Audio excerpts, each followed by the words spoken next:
Assalamualaikum warahmatullahi wabarakatuh.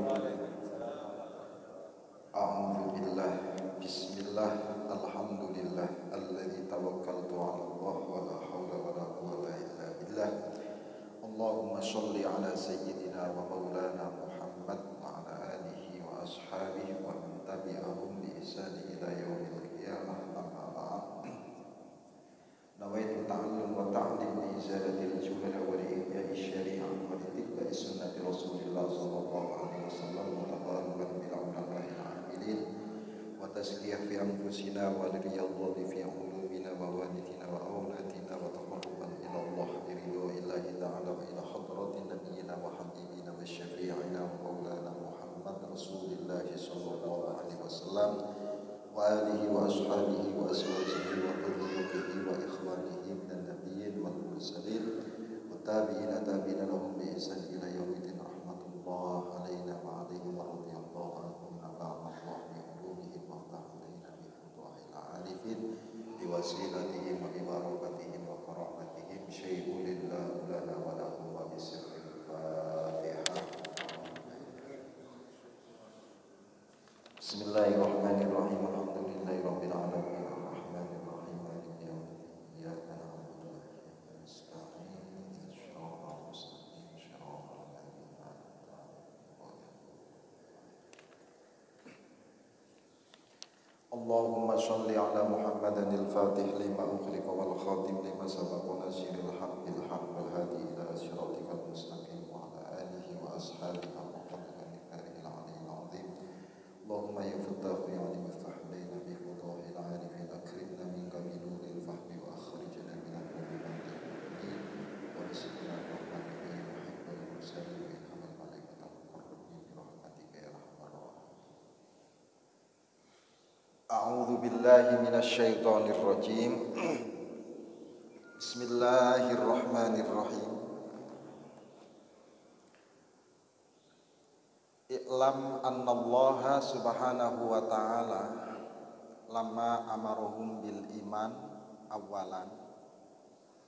Jadi setelah Allah subhanahu wa ta'ala memerintahkan iman, maka iman ini bisa lestari, bisa hilang.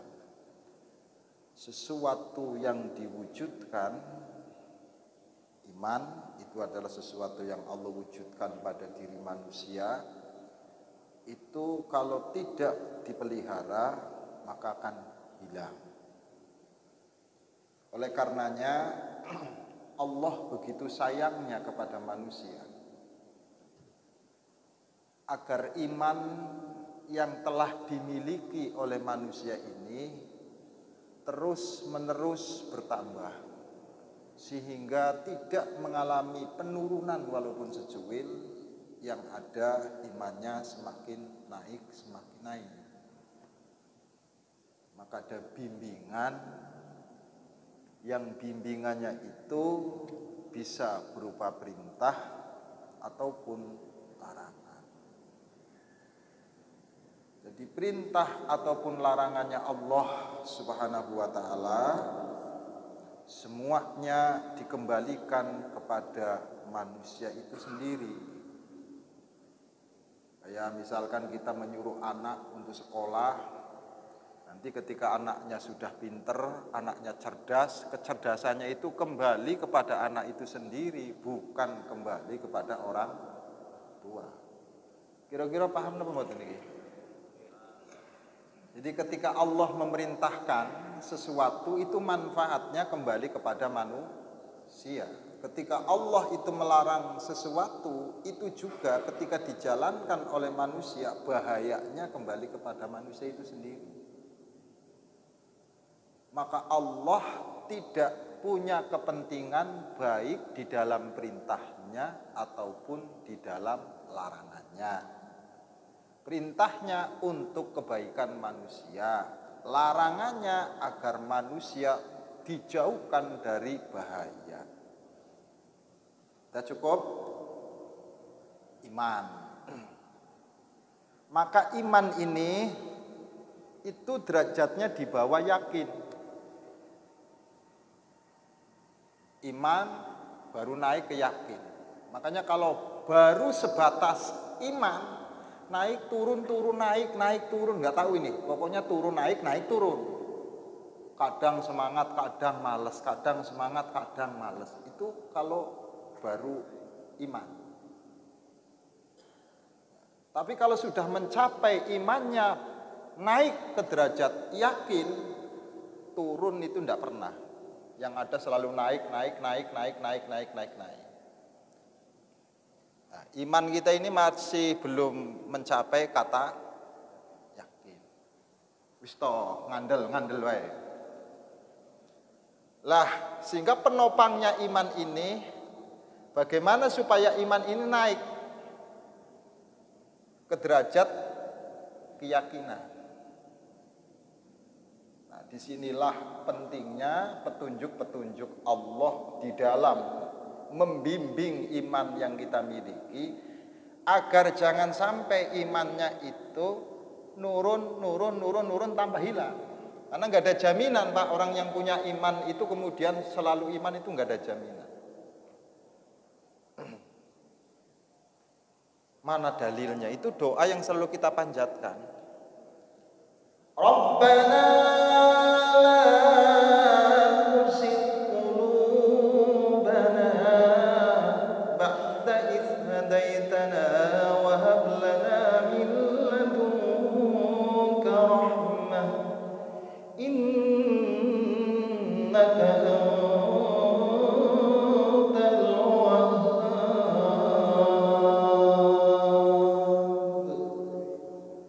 Kayak dulu itu kalau dalil kayak begitu, kayak dulu.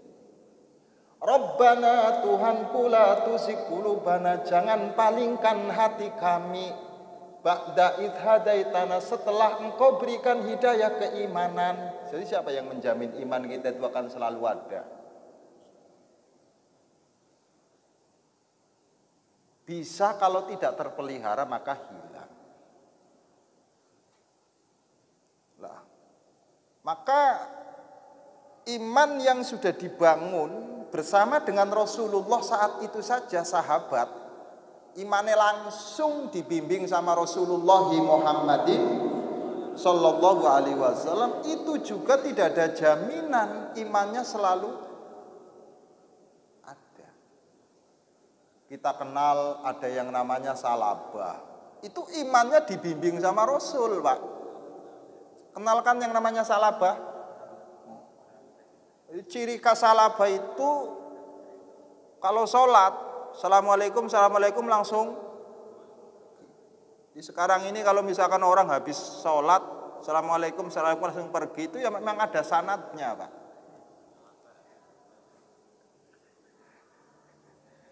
Lah begitu salabah ini ditanya sama Rasulullah Sallallahu Alaihi Wasallam, ada apa? Kok kamu itu kalau sholat itu kok cepet-cepet? Ya maklum saja, kata salabah, saya ini bajunya cuma satu ya Rasul. Itu baju yang satu ini sudah ditunggu sama istri saya untuk sholat. Makanya mau tidak mau saya harus cepat-cepat pulang. Hanya jangan suudon, kalau orang misalkan pamannya habis sholat tanpa dikiran dulu langsung pulang, itu jangan suudon. Bisa jadi memang bajunya cuma satu, gantian sama istrinya, jadi jangan suudon. Nah, itu ini belajar dari kisahnya salabah. Orang yang berada dalam bimbingan Rasul langsung saja itu nggak ada jaminan imannya selalu ada. Dan pemurtadan di zaman Rasul itu sudah ada 2 kali. Satu saat Rasul berada di Mekah, 2 saat Rasul berada di Madinah. Kapan terjadinya pemurtadan? Yaitu adalah ketika Rasulullah Sallallahu Alaihi Wasallam menyampaikan berita penting tentang Isra Mi'rajnya, itu banyak orang Islam yang keluar dari Islamnya, kembali ke agama semula, yaitu dalam keadaan musyrik. Ini supaya kita jangan sombong-sombong amat. Yang kedua, setelah pengalian Ka'bah dari Baitul Muqaddas dari pengalian kiblat dari Baitul Muqaddas ke itu juga banyak sahabat yang murtad. Itu Rasulnya masih ada, Pak. Muhammad Rasulullahnya itu masih ada. Lah kita ini kan sekarang yang tinggal cuma Muhammadnya saja, tapi Rasulnya sudah tidak ada. Yang terpenting itu bukan Muhammadnya, Rasulnya. Maka nama Muhammad bisa siapa saja, tapi Rasulnya ini loh Pak.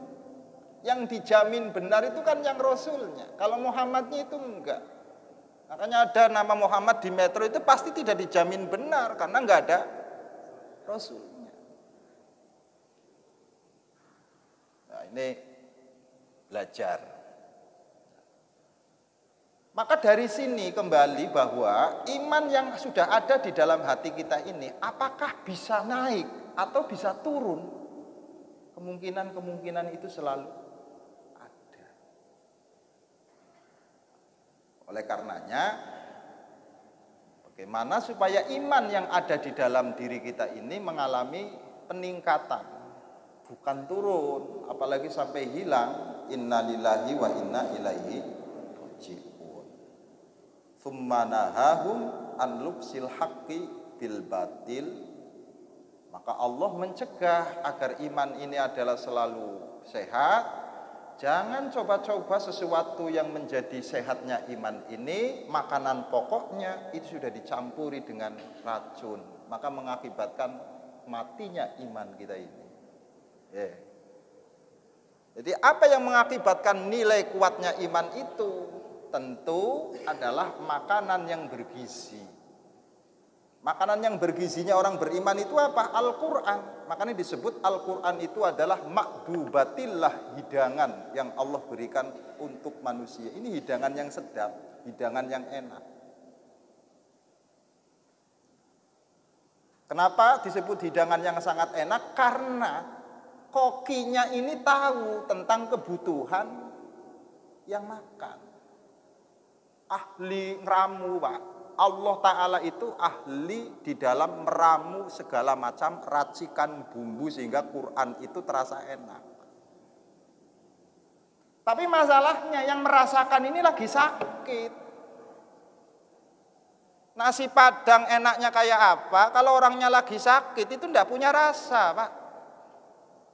Gula ini walaupun manis, kalau orangnya lagi pahit lidahnya, ya nggak punya rasa manis. Ya. Daging ini itu kalau misalkan pamannya yang makan itu orang lagi kena sakit, itu semuanya nggak enak. Maka makanan-makanan yang enak ketika dikirim ke rumah sakit, karena kita nyambangi orang lagi sakit, itu sebenarnya bukan untuk orang sakit, karena orang sakit itu nggak bakal makan itu.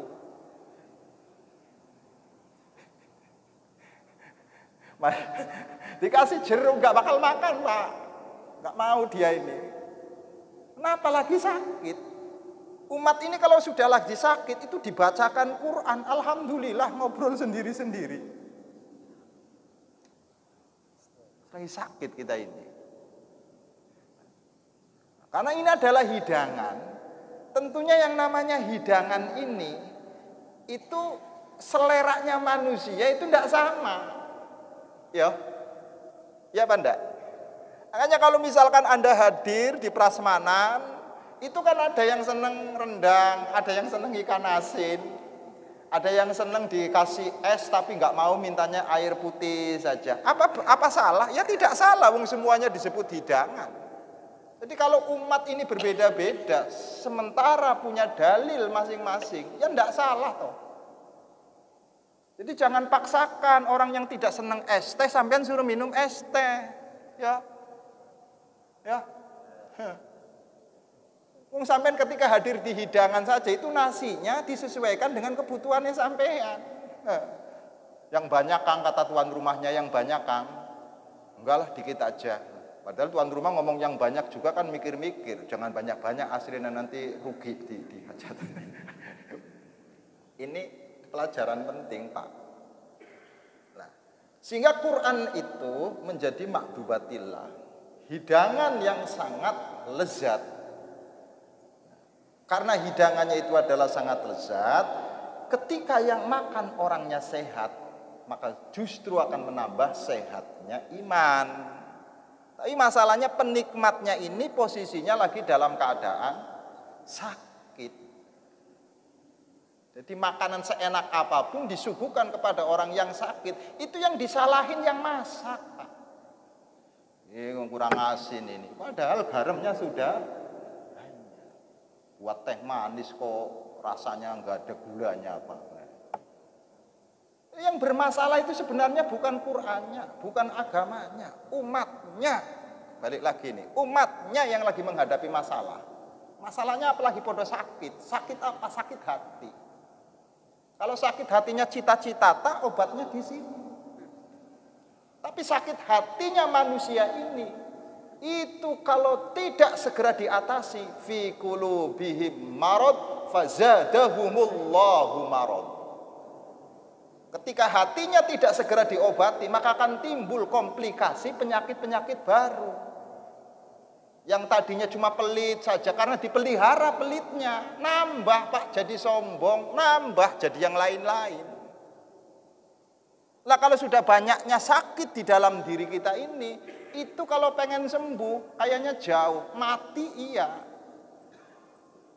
Orang kalau sudah komplikasi yang namanya penyakit semuanya ada, darah tinggi iya, kolesterol iya, diabetes iya, jantung, liver, tinggal tunggu waktu wae, innalillahi wa inna ilaihi rajiun.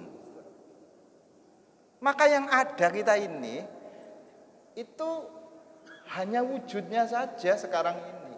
Kita lagi bermasalah. Karena bermasalah, maka Quran itu menjadikan dirinya sebagai mir'ah, sebagai cerminan. Coba kalau Anda baca Quran itu bercerminlah. Kira-kira wis pantes apa urung mlebu ning ngono.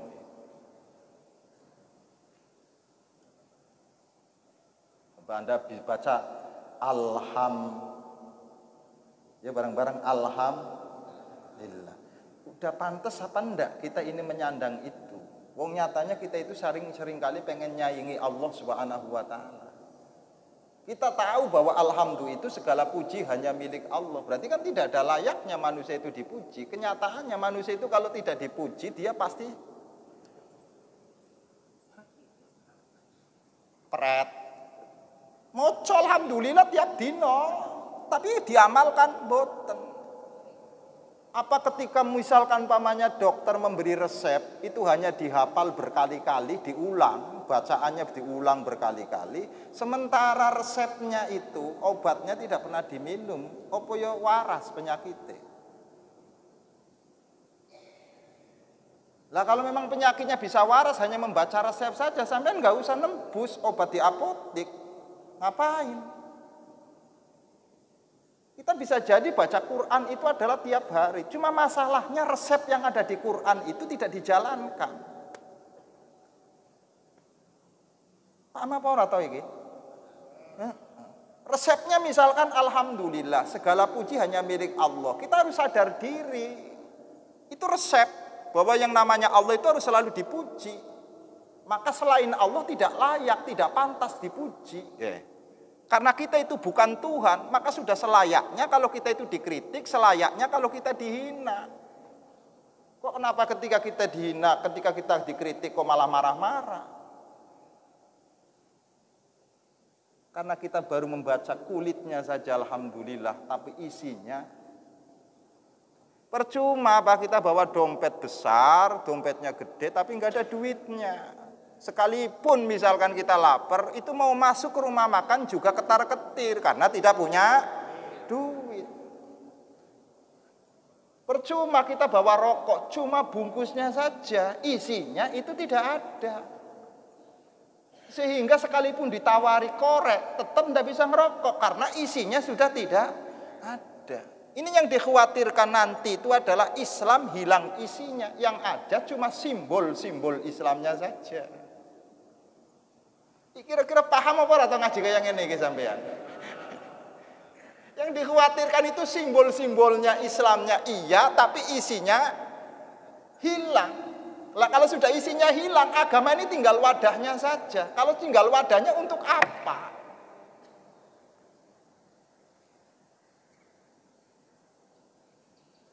Iki kok kayak serius banget sampean ngerongokaken nih. Iman. Maka potensinya iman itu akan mengalami penurunan kalau tidak terjaga. Maka tugas kita ini bagaimana mengawal iman agar terjaga sampai kita itu adalah menemui ajal. Ila ajalim musamma. Baru setelah itu sudah selesai. Disinilah perintah larangan Allah tetapkan. Nah, agar imannya naik ini, maka Allah memberikan resep. Ini resepnya yang selanjutnya itu. Kemarin kan larangan tentang mencampur adukan sesuatu yang benar dengan yang karena akan mengakibatkan potensi iman itu mengalami turun. Sementara iman itu harus sehat, maka makanannya itu tidak boleh sekedar makan, milih untuk kesehatan iman. Sekarang seruannya untuk membangun iman iki Kang. Wa aqimus sholata wa atuz zakata warka'u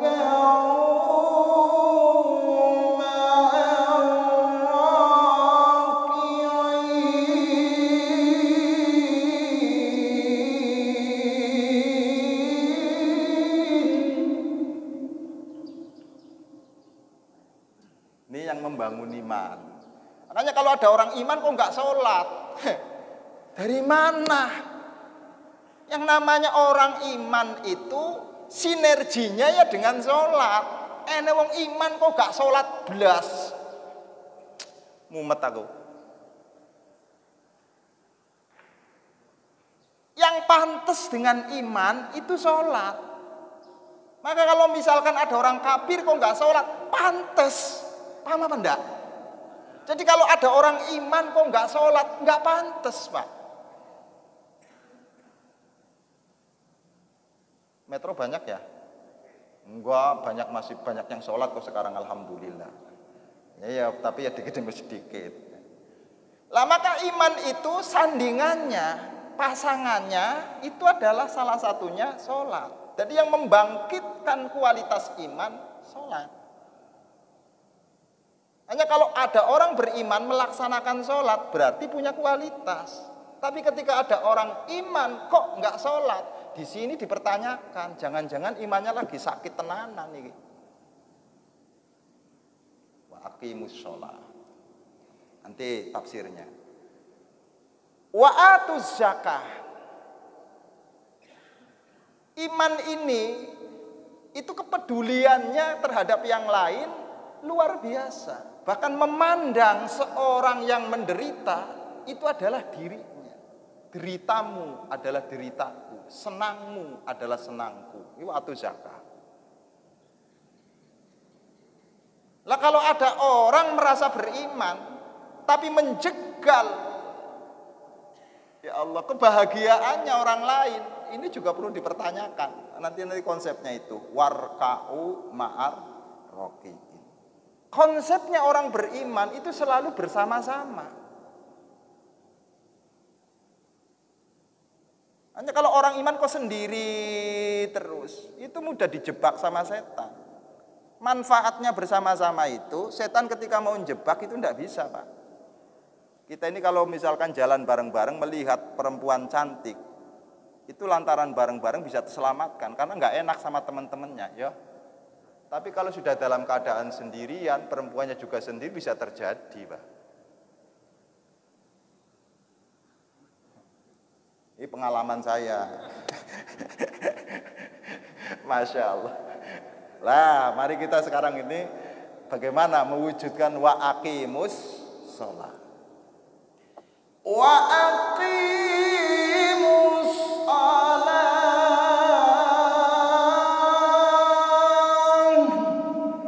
Sampean perhatikan, ayat ini bukan menggunakan waf'alus sholat, tapi menggunakan kata wa aqimu. Apa bedanya? Kalau waf'alu itu sekedar menjalankan sudah cukup, maka dikatakan yang penting sholat.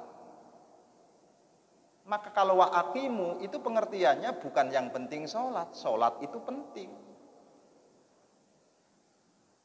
Jadi yang penting makan apa makan itu penting? Makan itu penting, karena makan itu penting, sampean pilih-pilih di makanan. Tapi kalau yang penting makan, yang penting kan ada makanannya.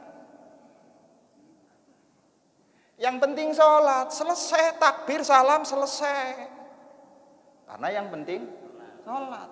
Tapi sholat itu penting, itu enggak bisa, Pak. Begitu assalamualaikum langsung pergi. Kenapa? Kangennya itu masih sama Allah, itu enggak bisa diputus. Bagaimana mungkin orang yang lagi jatuh cinta kok seneng putusan?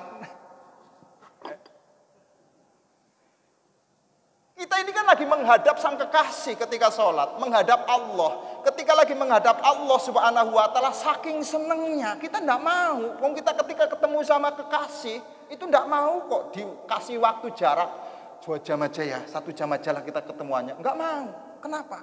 Karena begitu ketemu, maka terasa begitu senangnya. Ini bermasalah kita ini, ketika sholat kok pengennya cepat bubar. Iki kok podo terkesima apa piye sampean? Saya misalkan mencintai seorang perempuan. Mbak, kita ngobrolnya jangan lama-lama ya. Itu pasti cintanya itu sudah nggak murni lagi, karena sudah ada cinta yang lain. Apalagi ketika ketemu, diajak ketemuan udah malas. Nah, ketemuan ya. Enggak, saya nggak bisa ditemuin karena sibuk dan sebagainya. Orang kalau sudah namanya cinta, itu malah mengharap pertemuan sekalipun belum ada kata pengumuman ketemu. Lah kalau kita itu adalah benar-benar ketemu sama Allah, itu harusnya menunggu waktu sholat, jangan nunggu adan dipanggil baru datang. Kita kan mintanya dihubungi dulu baru. Kalau orang yang kekasihnya Allah Ta'ala ya nunggu. Ini kok mumet ya. Wa'aki.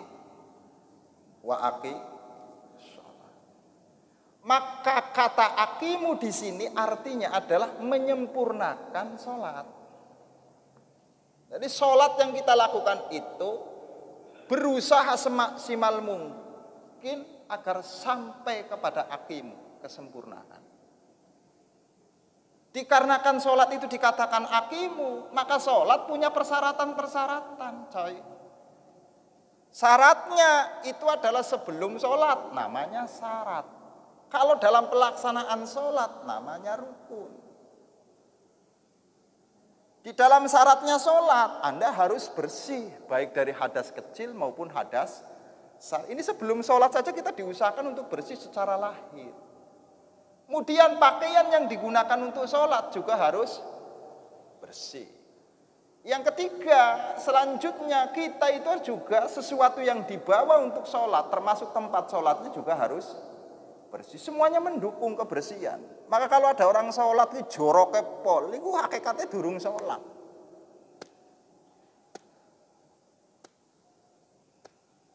Di Islam itu sangat memperhatikan tentang kebersihan. Sudah? Nanti di dalam aturan sholat itu sampai-sampai ketika karena kita mau kumpul sama teman-teman, itu dalam prakteknya Rasulullah Muhammadin Sallallahu Alaihi Wasallam, itu ketika sahabat yang mau jamaah itu dilarang makan brambang karena akan menimbulkan bau.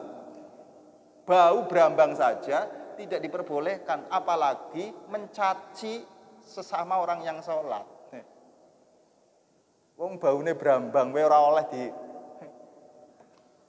Apalagi setelah sholat, kok sampean malah ngeritik. Wow, nggak seperti Rasulullah Sallallahu Alaihi Wasallam. Karena sholat kita itu masih memperhatikan orang lain sih. Coba guys, kita perhatikan sholat diri kita sendiri. Apakah memang sudah benar-benar sholat? Kita sibuk memikirkan sholatnya orang lain, tapi lupa dengan sholatnya dirinya sendiri. Seolah-olah kalau kita sudah sholat itu benar-benar sudah aqimus sholah.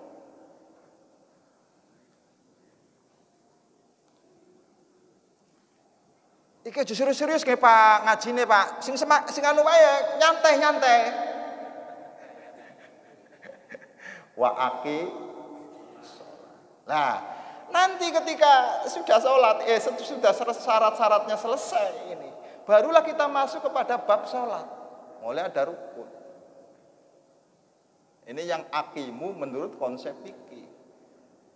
Maka yang namanya sholat itu dalam definisinya ilmu fikih itu adalah sebuah perbuatan yang diawali dengan takbir dan diakhiri dengan salam. Itu namanya sholat. Sekarang bagaimana kalau ada orang mau demo, itu takbir dulu, Allahu Akbar. Setelah itu ngomong dan sebagainya, gerakan dan sebagainya, baru Assalamualaikum. Apakah dinilai sholat?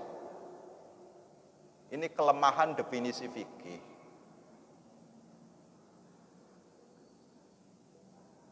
Kalau nanti misalkan sholat itu harus ada rukuknya dan sujudnya, tasyahudnya, maka namanya orang menyolati mayit itu juga tidak disebut sholat. Karena di dalam sholat mayit nggak ada rukuknya, nggak ada sujudnya, nggak ada tasyahudnya. Kenapa masalahnya? Ketika kita mengartikan sholat itu adalah bermasalah, maka akan bermasalah semua. Terus yang benar itu yang kayak mana? Nanti ngaji. Saya akan menerangkan wa aqimu dulu, tidak menerangkan terjemah daripada definisi sholat. Maka wa aqimu di sini dituntut manusia karena ini adalah sholat yang perintahnya itu tidak sama dengan yang lain. Coba bayangkan, ketika Allah memerintahkan zakat, Nabi nggak usah naik. Ketika Allah memerintahkan haji, Nabi nggak usah naik. Namun ketika Allah memerintahkan sholat, Nabinya yang harus naik ke sana. Maka sholat ini bukan perintah. Karena yang namanya perintah dari atas ke bawah. Tapi kalau dari bawah ke atas, namanya permohonan. Kalau sholat dikatakan perintah, itu salah. Kalau dari atas ke bawah, namanya Pak Wahdi memerintahkan kepada RT, itu namanya perintah. Tapi kalau dari RT memberikan surat rekomendasi kepada Pak Wali Kota, namanya permohonan.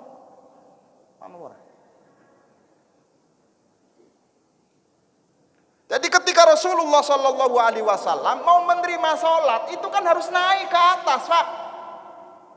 Ya. Tapi tidak ada riwayatnya Rasul itu menerima zakat, perintah haji, perintah puasa, itu naik ke atas. Tidak. Tapi cukup Rasulnya berada di bumi, perintahnya yang turun. Ini membuktikan bahwa sholat adalah berbeda dengan yang lain. Nanti faktor sejarah juga penting, harus dikaji. Nah, kemudian kata sholat itu sendiri, ketika dikaitkan dengan ayat ini, itu jelas masih menceritakan tentang orang Bani Israel. Artinya setiap agama itu mengenal sholat. Yang berbeda itu pelaksanaannya.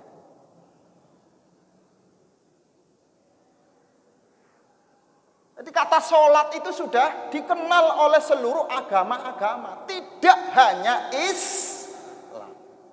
Cuma yang membedakan apanya? Caranya. Maka nama bisa sama, namun pengertiannya tidak sama. Kata salon, ini sama, kata sama, ini salon. Tapi ketika dimaknai oleh sesuatu yang tidak sama, berbeda, maka mengartikannya pun tidak sama. Orang cukur rambut ke salon, ini bisa bunyi kayak begini lantaran ada salon. Katanya sama, namun pengertiannya tidak sama. Sholat itu kata sama. Antara orang-orang zaman dahulu sampai umatnya Rasul, itu bahasanya namanya sholat. Namun tidak sama caranya sholatnya orang dahulu dengan sholat yang diperintahkan oleh Allah kepada Rasulullah Muhammad. Nah, baru nanti kita akan masuk pada bab sholat supaya sampai kepada wa aqimu. Ini saya pastikan insya Allah 4 kali pertemuan baru selesai wa aqimu. Jadi nggak usah banyak-banyak Qur'annya, ini wa aqimu saja sama udah luar biasa nanti kalau diamalkan. Nanti dari sinilah jadi cermin kita. Apakah selama ini kita sudah sholat?